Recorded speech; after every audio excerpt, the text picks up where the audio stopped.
Ubisoft Lead Designer terminated after criticizing the return to office policy. Reports suggest the criticism was not the primary reason for his dismissal, but rather a straw that broke the camel's back. It seems as if there's one thing executives dislike more than ordinary criticism, it's criticism coming from their own employees, an underling daring to object to decisions that are, of course, always flawless because they're coming from the boss? Preposterous. Alright, this line's kind of cringe. Sounds like some boss hate to me. But anyways, let's get into the article. Finding that out firsthand is David McCod-Cromp, the now former lead level designer at Ubisoft, who was terminated just days after openly criticizing Ubisoft's return to office policy. For context, the policy in question was announced by Ubisoft alongside a slate of other major reveals, such as the cancellation of 6 games, delays to 7 more, the now underway process of restructuring all the IPs into creative houses, more layoffs on the way, and so on. It's easy to see how, against all that noise, a small line about the studio intending to return to 5 days per week on site for all teams blurred into the background and went largely unnoticed by most. Oh my god. They tried to do this at my company. This was years ago, but it was after COVID. They tried to do a return to work policy, and a lot of people quit. A lot of veterans who had been working for decades at this same company said, hey, if you're going to make me come into the office, I'm just quitting, and I'm going to find another job that will let me work from home.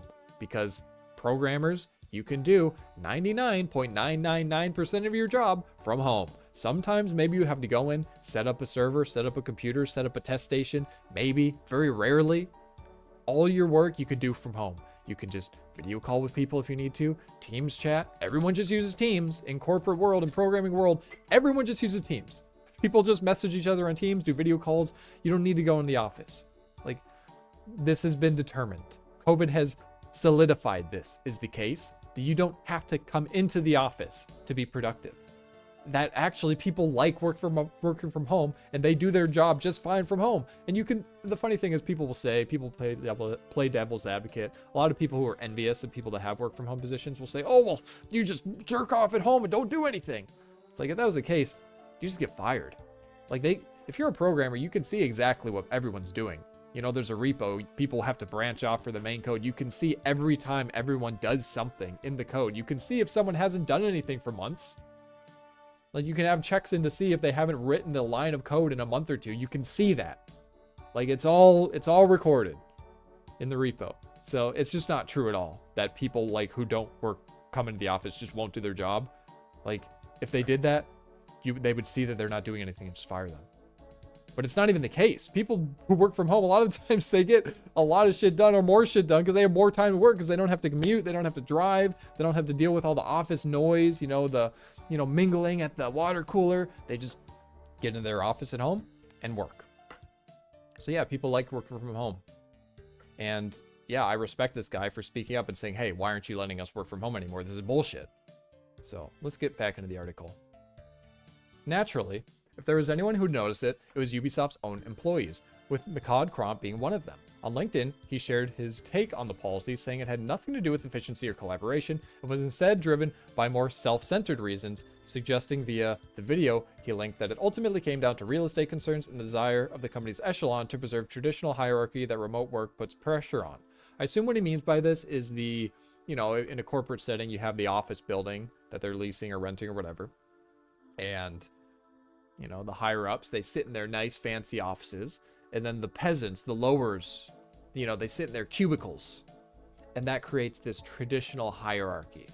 But when people work remote, guess what? You don't need that office anymore, right? We're the CEOs, they're not going to have this nice fancy office, this big building to sit in anymore. They can't go to the top floor and sit in their giant glass walled office because it won't exist, because you don't need it, because everyone can just work from home. I assume that's kind of what he's referring to with this line here.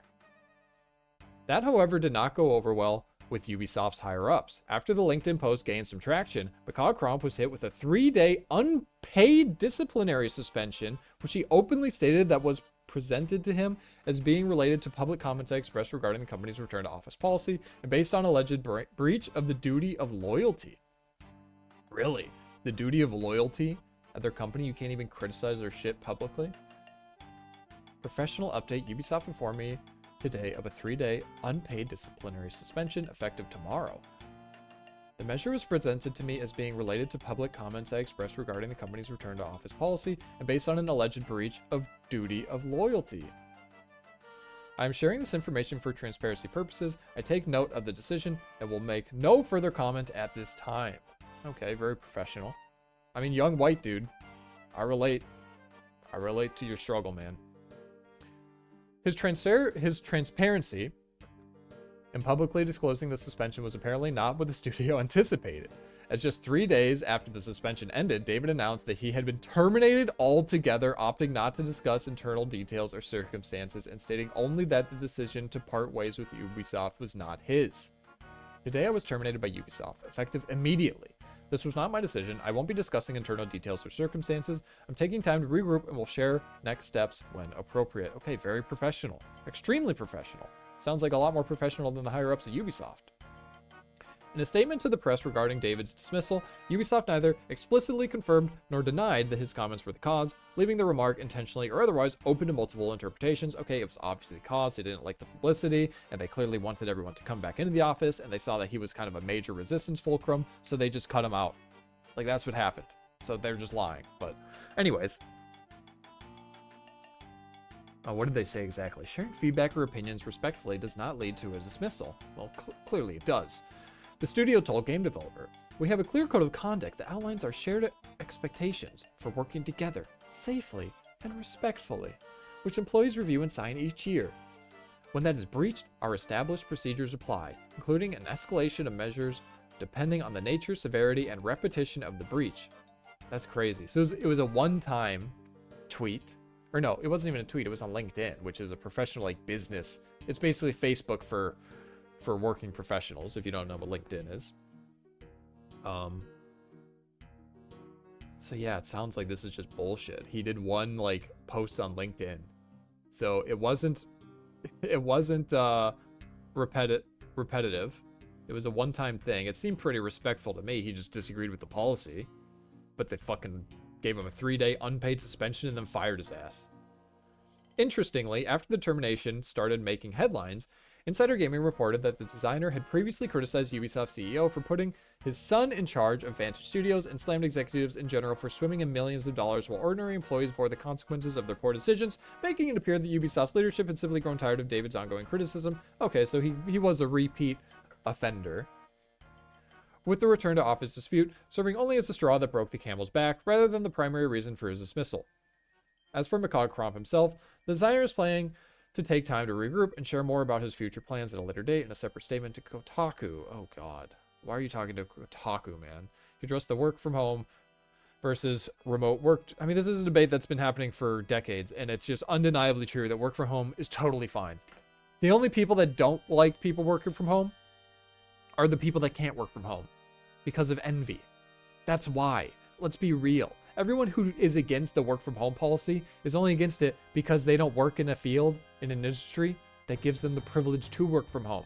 Because they're out there, you know, working construction or some shit and they have to commute and they're pissed that some guy can be working from home as a programmer making $100,000 a year. So of course they're going to support forcing everyone to come back in the office. But again, the reality is, as someone who's worked in the industry, not the games industry, but just programming industry, we'll say. I'll leave it vague because I don't want to dox myself. But yeah, it's just undeniably true that these guys get their work done from home. Like, these are real professional workers. These are college-educated people. Like, how the fuck do you think they got their college degree in the first place? You think they couldn't get their college degree if they couldn't self-motivate themselves, self-discipline themselves to do work? Not to mention, you can see all the work that's getting done. Like I said, you can see the repo. Like, you can see if someone's not doing anything. So, I don't know. It's crazy. It's so crazy to me. The work from home and, like, coming to the office argument is so crazy. Because then you have, like, Elon Musk, like, oh, everyone's got to come back in. Otherwise, they just don't work. You got to have people come in. It's like, you clearly don't. This has been known now. I mean, I'm sure there's studies I could pull up, but who gives a fuck about studies? I'm just talking about my experience with the my coworkers from, like, my 10 years working as a programmer now. Like, it's just undeniably true that work from home is just better for everyone. But in my experience, whether remote or hybrid teams are effective has less to do with the physical proximity and more to do with fundamentals like clarity, goals, trust, documentation, tooling, and communication practices. Yes, and not just that, but scale. The scale is so important. If you have a giant team and you have a worker that has to interact with all these different teams all the time, they're gonna have a lot less time to get their shit done. But if you have a small, focused team, right? And guess what? They could all be working from home, right? But like he said, if they have clear goals, right? The documentation's good, so everyone knows what's getting done and when it's getting done and what the next step is, right? All this stuff, then the shit gets done. It doesn't matter if they're in the office or at home anyway. So it's just a dumb argument. Teams that invest in those areas tend to function well regardless of location. That is undeniably true. While teams that struggle with them often face challenges even when fully co-located. I mean, yeah, obviously, this is just common sense. For me, the most productive environments, remote or in person, are those where expectations are clear, collaboration is intentional, and policies are implemented thoroughly rather than uniformly. Oh, thoughtfully, sorry. That's especially important in creative fields like game development, where trust, stability, and long-term collaboration matters. Yeah, the most important thing I would say for programming is, again, having a small, tight-knit team of people that you can trust and collaborate with and share ideas with without, being embarrassed. Like, if you want to show code and you think it's shit and you're worried that you did something wrong, you want to have someone that you're comfortable sharing that with, You don't want to have to share that with your boss who might be like, you're an idiot, I'm going to fire you, right? You want to share that with a coworker who you've created a rapport with that you trust. So that's why I support, the smaller, more collaborative teams, and work from home is totally fine in that environment. All right, back to the article. What do you think? Oh, it's over. Okay. What do you think about it? Well, I've kind of given my thoughts. I think he should have been allowed to work from home. I think it was ridiculous for them to fire him for saying that, hey, I want to work from home. This is ridiculous that you're forcing us to come in. And yeah, I mean, the only thing that he could have done in that situation is what he did. Either get fired or quit. That's it. Those are your options. Get fired, collect your unemployment for a while, and then work for another company that will let you work from home. That's what that's what everyone does now. Right? You're not going to come back in the office like a good goy. You're just going to find a job at another company that will let you work from home and probably pay you more as well. Because that's usually how it goes. Usually when you move from one job to another, you end up getting like a 10 to 20% pay raise, because that's how the companies like to poach you. They like to offer you a little more money than you were previously making, while also giving you the terms that you want, like working from home. So yeah, it's unfortunate. But this is, I don't know, it's kind of surprising. I'll be interested to see if more companies go the Elon Musk route of trying to force everyone to come in and do 45-minute commutes into work. Because all that does is make people hate their job even more and have less time to do their job.